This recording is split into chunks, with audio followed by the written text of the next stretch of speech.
Good evening, ladies and gentlemen.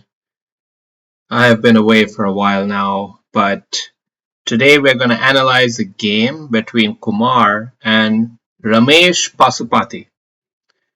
Now, there's a bit of a backstory in this game, as far as I'm aware. Kumar allegedly was playing slowly, and this instigated Ramesh Pasupati to say, "You're a thinker, huh? Lol." So, with that being said, let's dive into the game. We have an early H6, and I think it's fine in general, but really it doesn't. Yeah, I think it's fine. I think it's fine. It avoids the complications of the fried liver attack. So, totally acceptable. It's not going to be the deciding factor in the game, let's face it. So, keep the opening in a familiar territory, know thyself, and you can win the game. So Rajiv knows that he doesn't like too complicated, so he's keeping it simple and straightforward, and that's fine. All very natural, normal looking moves here. Nothing special, and it's a dead even game. Here, of course, there are a few different options. You can go bishop here, you can capture here, and Rajiv played a little bit more interesting knight here, which is also very playable. So, and you got fortunate that you were able to win the bishop here.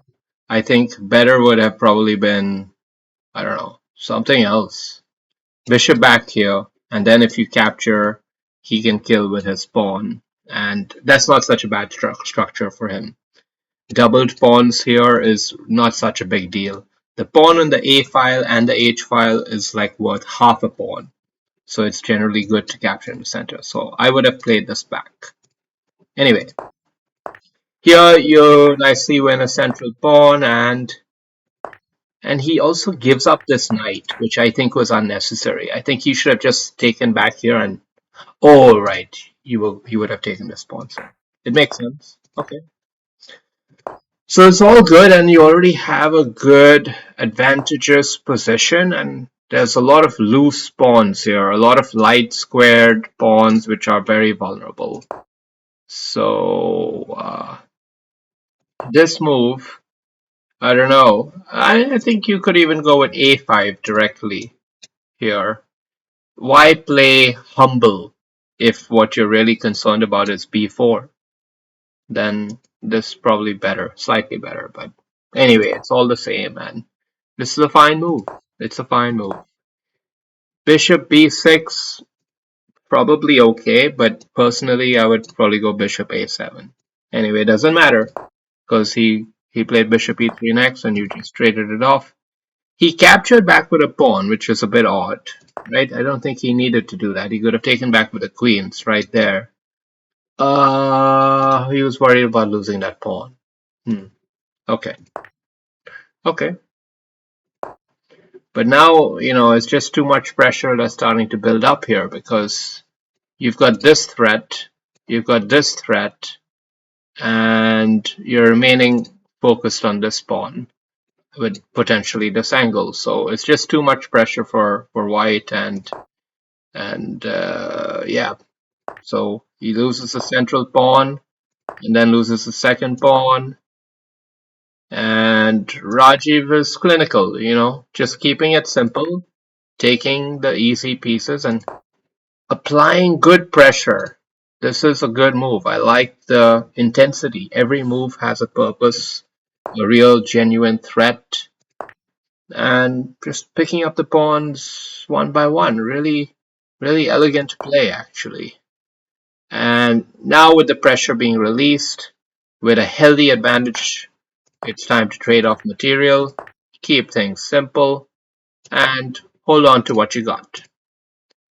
The only downside is now the rook does come in, and this might make things a little bit tricky, but even that seems to have been handled rather well. With this bishop coming in to kick the rook away, you never want a rook on the 7th rank, so it's good to get him out of the way. Now, I think the only real, let's say, struggle in your game starts around this point. This is when it's clear you don't really know how to carry it over the finish line. And that's what I'm here to help you with. I will say it again. King activity. King activity is king.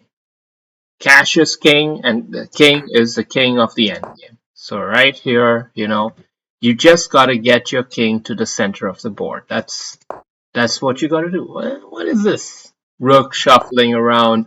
It ain't gonna help. You have three pieces remaining that you can utilize to try to come up with a winning situation. Now, bishop and rook are coordinating so well with each other, defending, and this one is defending the pawn, so you're really rock solid.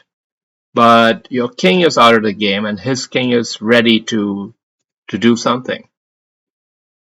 So you just got to get your king over here, then re-challenge the open file. This is what white currently has, is this open file. So you got to re-challenge it by bringing your king to safety and then popping it there. Then if you manage to trade off rooks, then it's an even easier game. But so just noting this point for future reference, that king activity is one of your seeming it's one of your tendencies. Again, just like the C pawn conspiracy from earlier, you have a lack of king activity weakness. But it's not to say that this wasn't a good game. You played rather well, and this is a sufficiently good finish. You've just managed to walk the pieces down the board patiently and finished it off. Finished it off in style. So, well done. Well done on this game. I think I have to analyze another one because there wasn't really much to comment here. All I can say is well played and be more active with the king in the endgame. Cheers.